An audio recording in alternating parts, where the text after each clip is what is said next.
Okay, this is a quick orientation on how to use the Trello boards in the way that I've got them set up. First thing I'm going to show you is here on the right, we have our project progress Kanban. Now, the way this is going to work is this is sort of my broad outline of the project, whatever it is. In this case, in this example, this is for hosting migration and a redesign of a website.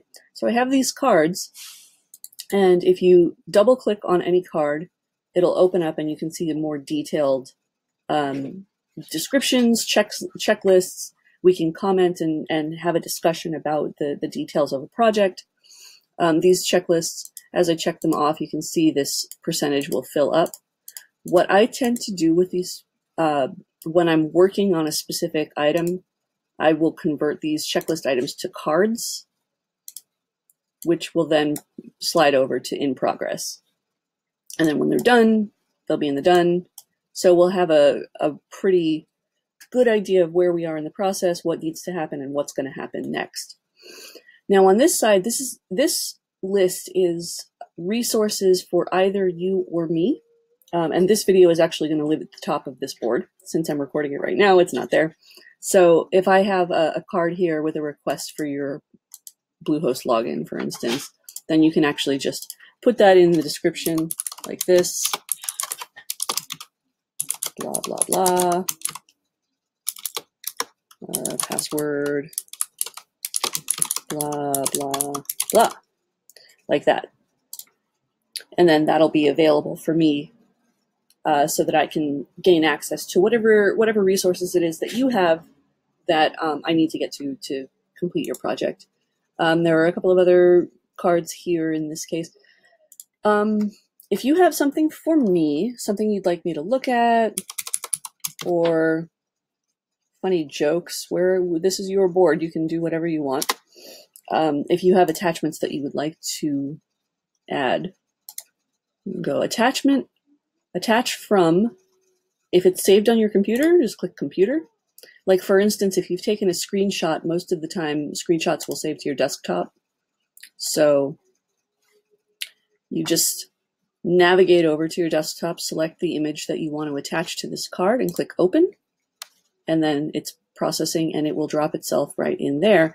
And fun thing about that is it appears on the card. So you'll actually see it in this area right here. So that is how you use attachments. There are other, let's see, some other things that I'd like to show you that are possible in cards. You can move this to any board that you want, but these are all my boards, so this list is going to be much shorter than what you'll see. You can move it to individual lists on the board that you've selected, and you can also select the position. So you can do that there. You can copy cards so that if you have duplicate information that needs to maybe live on two lists, you can do that. If you watch, any updates that happen to this card will be emailed to you. Archive means that it's deleted from the visible part of the board. It is still visible if you actually dive into the archive, so you can kind of see a history. I tend to leave my cards up unless it's something that is absolutely done, and we don't have to look at it anymore.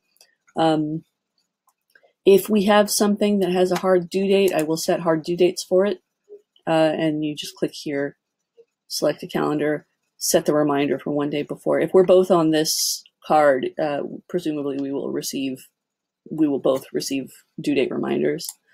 Labels are like tags. I don't use them very much. If the project necessitates that, if we've got a lot of moving parts and we want to make sure that we're taking care of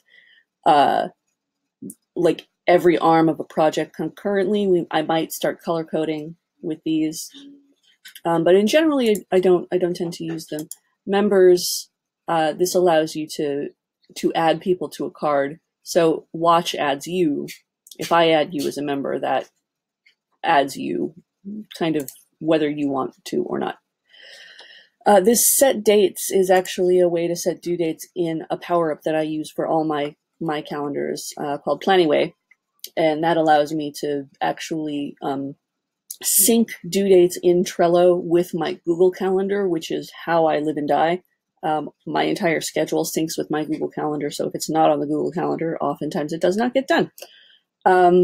So that's mostly for my purposes. But I wanted to make sure that you were aware of the sort of deep dive in the cards to sort of look at and customize and that sort of thing. Your screen is going to be different. I have a tendency when I start a project to assign a picture to each project, which helps me when I go to my boards. It helps me identify your board on site. So that's sort of the broad overview. If you have other questions about how to use Trello, please let me know, and I will make a revised video. And get in touch if you have any questions at all about your project, about what's going on. If you ask me a question and you don't hear from me within about 24 hours, please ping me again, and I will do my best to keep you apprised of everything that's going on. I am looking forward to working with you, and I'm very excited. Thanks so much.